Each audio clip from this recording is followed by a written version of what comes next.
नमस्ते बच्चों। 9वीं कक्षा के विद्यार्थिनियों, आप पूर्व ज्ञान में पांचवा पाठ फुटबॉल खेल के बारे में हम जानकारी ली है। आइए आज इस कक्षा में हम 6वीं पाठ बेटी के नाम पर पत्र पाठ के बारे में जानकारी लेंगे। हम अपने भावों को दूसरों तक पहुंचाने के लिए भाषा की जरूरत होती है। अपने मन में जो भाव रहते हैं, यानी हम दूसरों से कुछ ना कुछ बोलना पड़ता है। हमारे दिल में सुख दुख और कुछ हमारे इसमें भावनाएं होते हैं। इसे दूसरों तक पहुंचाने के लिए भाषा की जरूरत होती है। यह हम बातों के द्वारा हमारे भावों को दूसरे तक पहुंचाते हैं और लिखित पूर्वक यानी लिखित पूर्वक రాసేటువంటి పద్ధతి ప్రకారం చూడమ్మా, ఇక్కడ మనకి బేటికే నామ్ పత్ర లెసన్ లో మన మనసులో ఉన్నటువంటి భావాలని ఎదుటి వాళ్ళతో పంచుకోవటం కోసం మనం ఏం చేస్తాం, మాటల రూపంలో మాట్లాడతాం. మనకు బాధ ఉన్నా సంతోషం ఉన్నా ఎదుటి వాళ్ళతో షేర్ చేసుకుంటాం. మనం అదే విధంగా ఇంకొక మౌఖిక అన్నమాట. ఎదుటి వాళ్ళతో మాట్లాడి మన ఫీలింగ్స్ ని ఎక్స్ప్రెస్ చేయటము అనేటువంటిది మౌఖిక. లిఖిత పూర్వకంగా లిఖిన దాని ప్రకారం కూడా మనం ఏం చేస్తామంటే, ఎక్కడో ఉన్నటువంటి మన రిలేటివ్స్ కి ఒకప్పుడు లెటర్స్ ద్వారా అన్నమాట మన యొక్క మంచి చెడు గురించి వాళ్ళకి విశేషాలని తెలియజేసేవాళ్ళం అన్నమాట. సో ఇక్కడ మనకి ఈ పాఠం यहाँ बेटी के नाम पत्र, यह पाठ देने का उद्देश्य क्या है बच्चों? आइए, आपने हिंदी पाठ्य पुस्तक पृष्ठ संख्या 26 निकालिए।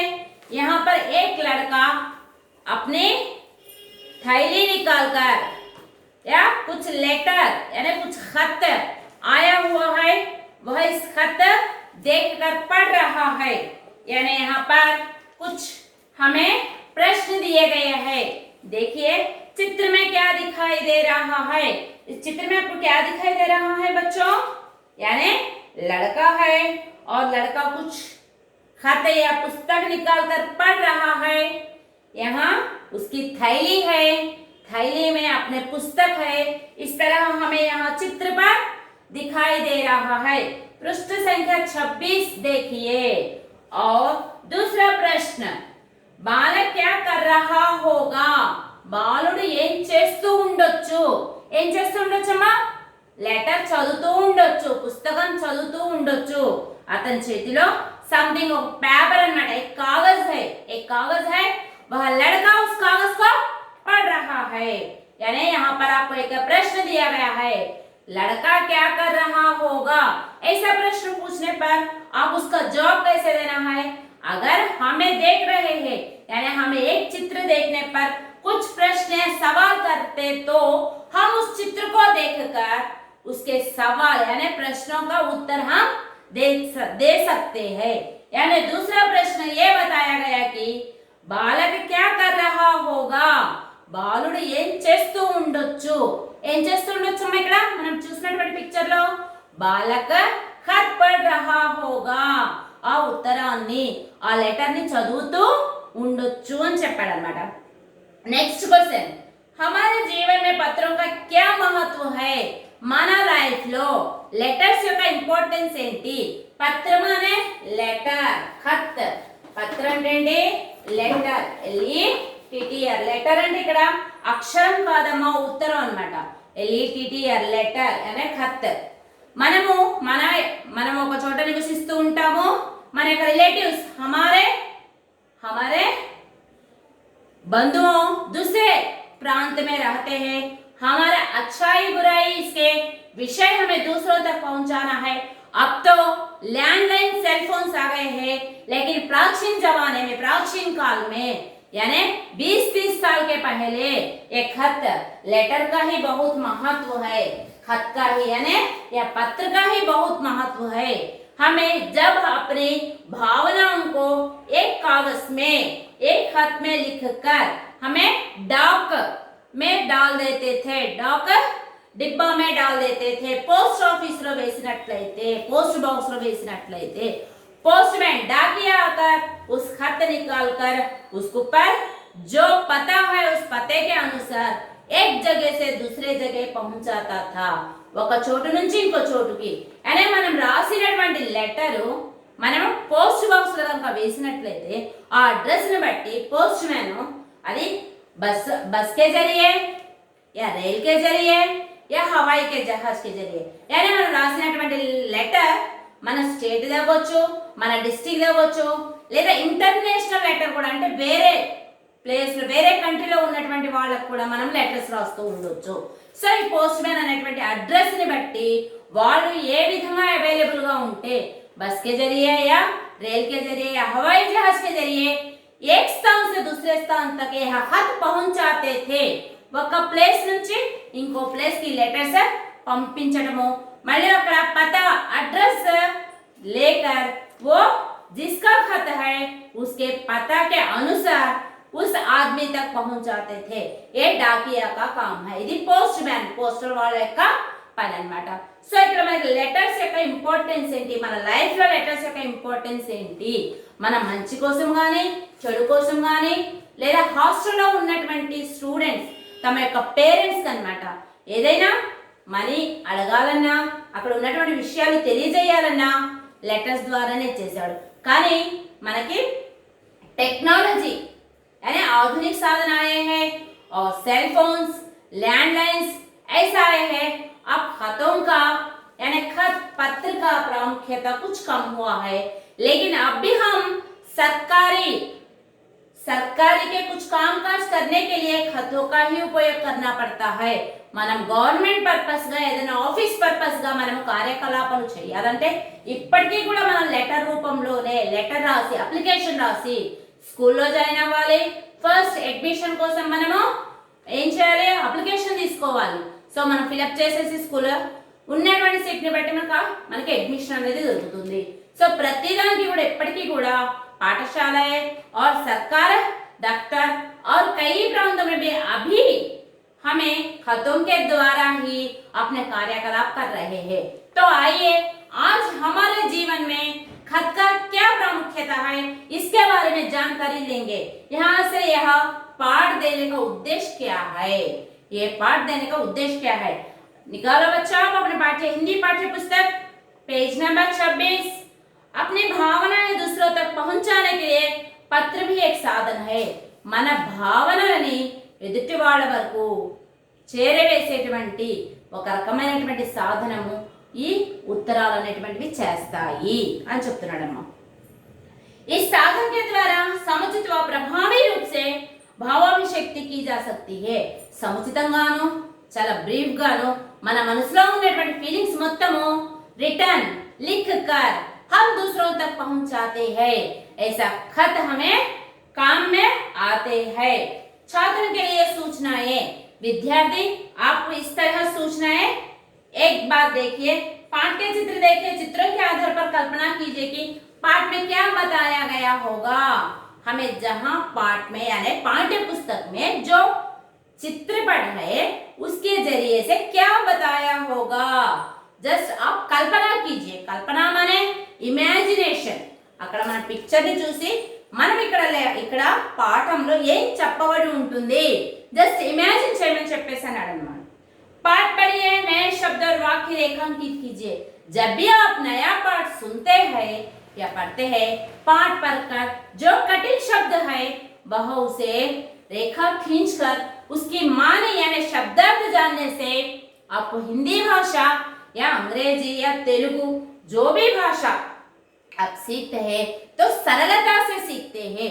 यानी आपको जो शब्द कठिन शब्द यानी जो ना मालूम होने वाला शब्द आता है या नया शब्द आता है उसके नीचे रेखा खींचने से आप रेखा खींचकर और आप उसकी माने जानने से आपको सरलता से वह पाठ समझ में आएगा। नए शब्द और वाक्यों के बारे में मित्रों से चर्चा कीजिए। अगर आपको ना मालूम होने शब्द या वाक्य बारे में अपने दोस्तों से यानी आपको कुछ पाठ पढ़ते वक्त कुछ वाक्य समझ में नहीं आया या कोई शब्द समझ में नहीं आया तो अपने मित्रों के साथ यानी आपको जो भी है अपने पास उनको आप पूछ सकते हैं, उनसे चर्चा कर सकते हैं ये शब्द किस मानी से यहाँ उपयोग किया गया है, इस तरह आप पूछ सकते हैं। नए शब्दों के अर्थ शब्दकोश में ढूंढिए।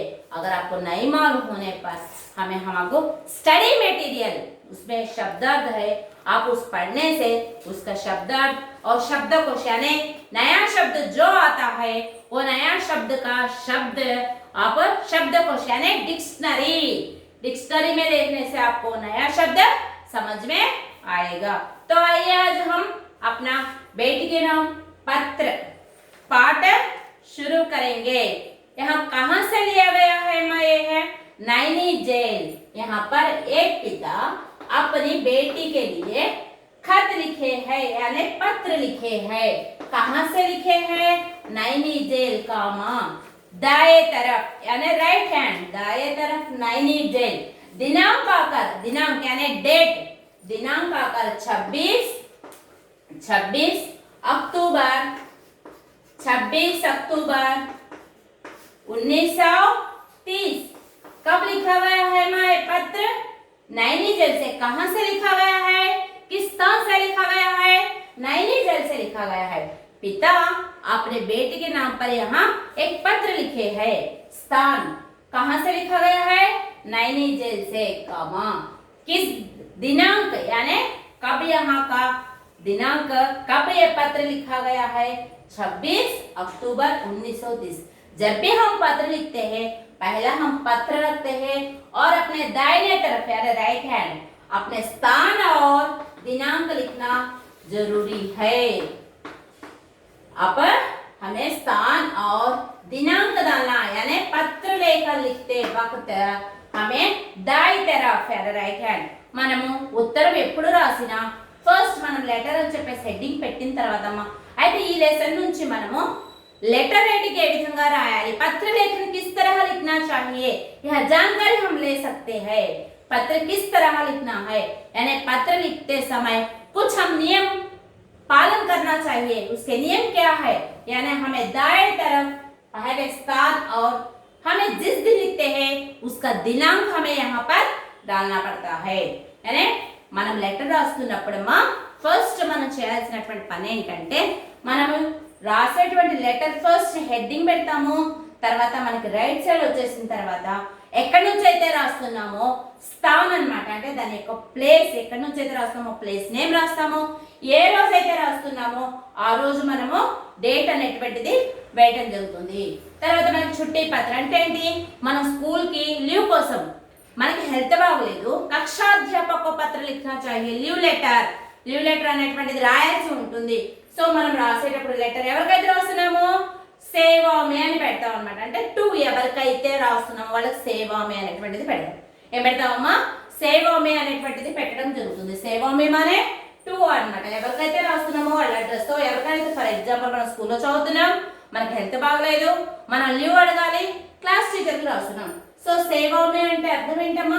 టు అనేటువంటి అర్థం అన్నమాట। టు అనేటువంటిది ఎవరికైతే రాస్తున్నాం వాళ్ళకి। సో ఇక్కడ ఎవరికి రాస్తున్నాం మనము?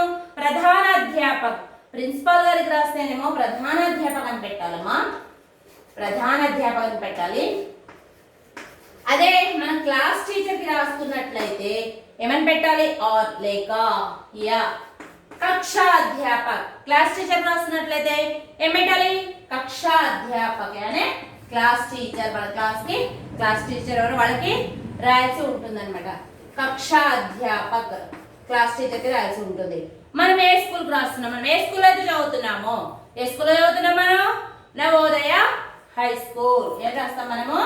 నవోదయ హై స్కూల్ అని పెడతాం మనం। తర్వాత మనం క్లాస్ రోల్ నెంబర్ ఇవన్నీ కూడా మనము ఇక్కడ ప్రేక్షకులు తర్వాత రాస్తాం అన్నమాట। ఈ నవోదయ హై స్కూల్ ఎక్కడ ఉంది? ఫస్ట్ మనకి నవోదయ హై స్కూల్ ఎక్కడ ఉంది? మనకి విజయవాడ అనే కస్తూరిబాయిపేట విజయవాడ అని ఫుల్ స్టాప్ పెడతాం మనం। ప్రతి చోట కూడా మనకు కావాలి కంపల్సరీ అమ్మ లెటర్ రాస్తున్నప్పుడు। సో మనకి వీటికి వచ్చేసి లెటర్ రైటింగ్ కి మనకి 8 మార్క్స్ ఉన్నాయి।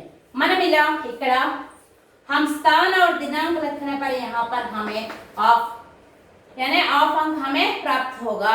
अपने अपने ఆఖరి పరీక్షాయే మే యాన్యువల్ ఎగ్జామ్స్ లో మన లెటర్ రైటింగ్ రాస్తున్నప్పుడు అనే పత ఇక్కడ రాస్తున్నప్పుడు మనం దీనికి 1 మార్క్ అలా రావచ్చు. సో లెటర్ రైటింగ్ అనేటువంటిది మన మార్క్స్ ని బట్టి చూసుకోవాలి.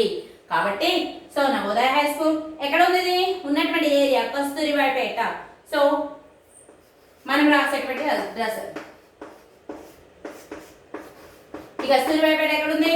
విజయవాడ కామా విజయవాడ అని చెప్పేసి हिंदी में विराम चिन्ह फुल स्टॉप क्या है? विजयवाड़ा. हिंदी में यह फुल स्टॉप है. इसके लिए आप यहाँ लिखने पर आपको 1 अंक मिलेगा. ఒక మార్క్ అనేటువంటిది లభిస్తుంది. అర్థమైందా మీకు? అసలు స్టార్టింగ్ మనము దీన్ని బేటికి నామపత్ర అనేటువంటి లెసన్ ఇక్కడ ఇవ్వడం జరిగింది. ఇంకా మనం లెసన్ గురించి ఎక్స్ప్లెయిన్ చేయలేదు. దీని ద్వారా మనకు అర్థమయ్యేటువంటి విషయం ఏంటంటే లెటర్ రైటింగ్ ఏ విధంగా రాసుకోవాలి, మనము లెటర్ రాస్తున్నప్పుడు ఏ విధమైనటువంటి రూల్స్ అండ్ రెగ్యులేషన్స్ పాటించాలి. సో రైట్ హ్యాండ్ వైపు మనం ఏం రాస్తున్నాము? స్థానము, దినాంకం, ఎక్కడి నుంచి అయితే రాస్తున్నాము, కామా మరియు ఫుల్ స్టాప్ అనేది కంపల్సరీగా పెట్టాం. ఇప్పుడు యాక్చువల్గా హిందీలో ఫుల్ స్టాప్ అనేది రాయన్ గీత, తెలుగులో ఇంగ్లీష్లో ఫుల్ స్టాప్ ఇది. మరి ఇది ఎందుకు పెట్టాం? మనం ఇక్కడ తెలుగు నెంబర్ వేసాం కాబట్టి మనము తెలుగు ఫుల్ స్టాప్ అనేటువంటిది పెట్టాము. సో దీని గురించి బ్రీఫ్ గా మనం ఈ लेसन लो स्टार्ट अगले कक्षा में आपको बताएंगे. धन्यवाद.